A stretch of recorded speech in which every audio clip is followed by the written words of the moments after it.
President Donald Trump is commenting on Special Counsel Robert Mueller's investigation into Russian meddling in the 2016 election.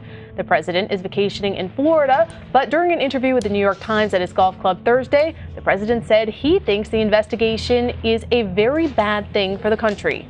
The president went on to say, quote, "I think that Bob Mueller will be fair, and everybody knows that there was no collusion." This comes after the president insisted he was not considering firing Mueller, but some of his Republican allies have made attempts to undermine the special counsel's credibility. At the same time, the president is attempting to distance himself from former campaign chairman Paul Manafort, who has been indicted on multiple charges in the course of this investigation. During the interview, the president said, "I've always found Paul Manafort to be a very nice man, and I found him to be an honorable person. Paul only worked for me for a few months." Zeke Miller is a CBSN political contributor and a White House reporter for the Associated Press. He joins us now. Hi, Zeke. President Trump gave an impromptu interview. No aides were present. What does this say about his approach to the Mueller investigation? Well, it's first striking that this interview even took place. It is not a normal thing for a president to be to grant this sort of access to a reporter, or for a reporter to be able to get that close to a president without aides or other officials present. So that's the first bit. The second thing there is, the president who has said that he's not looking to fire Robert Mueller, and is still saying that there's no collusion there. But we get a glimpse into sort of how the way he views that investigation, just how sensitive he is. I think at the time said he said there was no collusion about 16 times over the course of the 30-minute interview, which gives an indication of sort of the message the president wants to drive home to the American people and to reporters. And he says this over and over again in interviews and tweets and things like that. But this is more than just collusion. Mueller's also investigating potential obstruction of justice, but over the firing of James Comey, and whole other areas of the president's business dealings as well. Some of these are not just limited to Russia. Mueller's probe can touch on all these other different areas, but the president seems to be focused on just the collusion front. Well, separately, on the investigation into Hillary Clinton's use of a private email server and whether the Justice Department should reopen that case, the president said, quote, "I have an absolute right to do what I want to do with the Justice Department, but for purposes of hopefully thinking I'm going to be treated fairly, I've stayed uninvolved with this particular matter." Now, as you know, Attorney General Jeff Sessions has recused himself from anything having to do with Secretary Clinton's use of a private email server. So we're talking about another special counsel here. Was the president, do you think, issuing some kind of warning about another special counsel?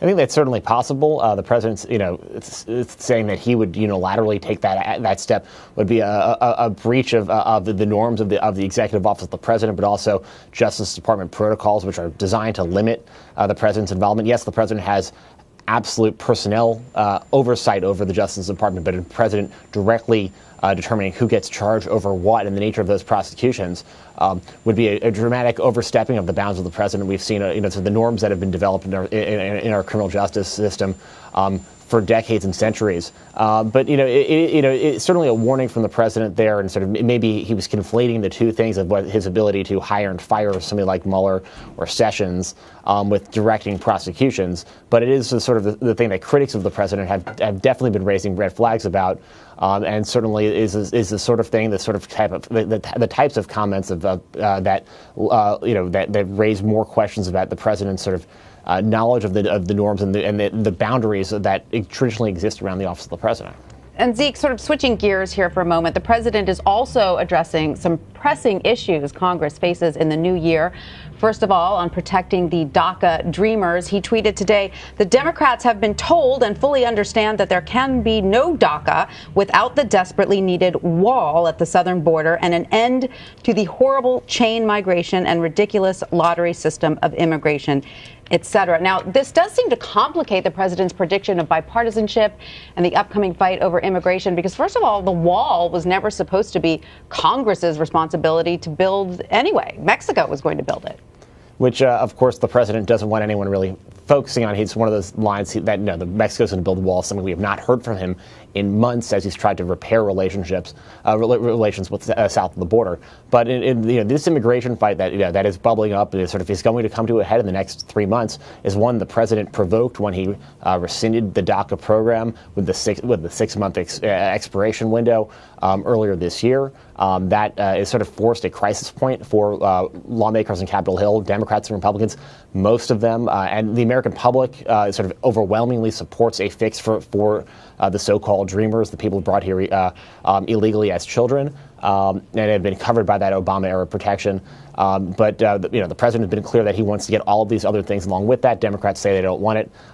I've talked to Democrats and Republicans. They both express hope that there'll be some sort of fix because, sort of on a humanitarian basis. But politically, both sides seem to think that they want the issue for 2018 and those midterms.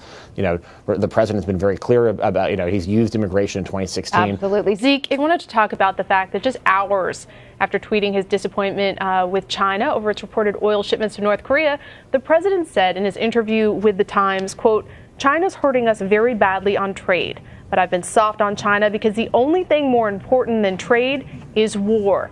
Is he signaling there that he may take a tougher approach to China in 2018? That's certainly a possibility, and that's something that the president has and his advisors have talked a lot about over the last year and also on the campaign trail. He was promising this very aggressive approach towards China, things like tariffs and other sort of punitive trade measures against China for what the president considers to be this imbalance that was somehow China taking advantage of the United States.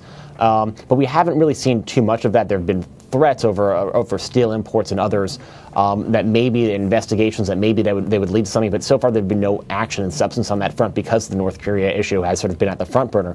The other interesting bit from that exchange with the New York Times and the president is that he revealed that that tweet that when he accused China of taking that action was based off of a Fox News report, based off local media in the region, and not sort of intelligence or other information that he knew. And folks in the White House that I talked to and my colleagues talked to, sort of, and various agencies around Washington, they were not engaging on this. They didn't want to sort of explain how the president, what the information that he was referring to in that tweet and that message. It's just the latest indication of how often the president is responding to things in the news. It might look like he's sometimes confirming things in the news, but often he's just responding to the same reports that we're all reading. Well, Zeke, speaking about another tweet of the president's, he's also tweeting about global warming. Quote, "In the East, it could be the coldest New Year's Eve on record. Perhaps we could use a little bit of that good old global warming that our country, but not other countries, was going to pay trillions of dollars to protect against." Now, Zeke, just last month, his own administration released a report saying that human activity was driving global warming. Do these sorts of tweets undermine government scientists on this issue? The way the White House and the president himself probably would explain away that tweet would be that he's just making some sort of joke. This is a serious matter, and if you look at the substance of what the president has done, his administration has done this year, whether it be deregulatory actions, pulling out of the Paris Climate Accord, sort of symbolically and also substantively, the president has done a lot to roll back the climate measures of his predecessor, and that may have real impact. And so, there seemed to be a lighthearted tweet from the president, but from the substantive matter, the president has taken a lot of actions that scientists and experts in the field warn will roll back or scale back or at least halt further efforts to address climate change. And the president's somebody, he's staying now at Mar-a-Lago, his club in Florida in Palm Beach, which lies maybe a dozen feet above sea level. Sea levels rise. I mean, there's a real cost to his bottom line, let alone sort of the global effect of climate change, which and so there's a double-edged sword here. You might be trying to make a joke, but this is a very serious matter as well. Zeke Miller, thank you so much for joining us to break down the latest tweets and a pretty extraordinary interview there with the New York Times. Thanks for having me.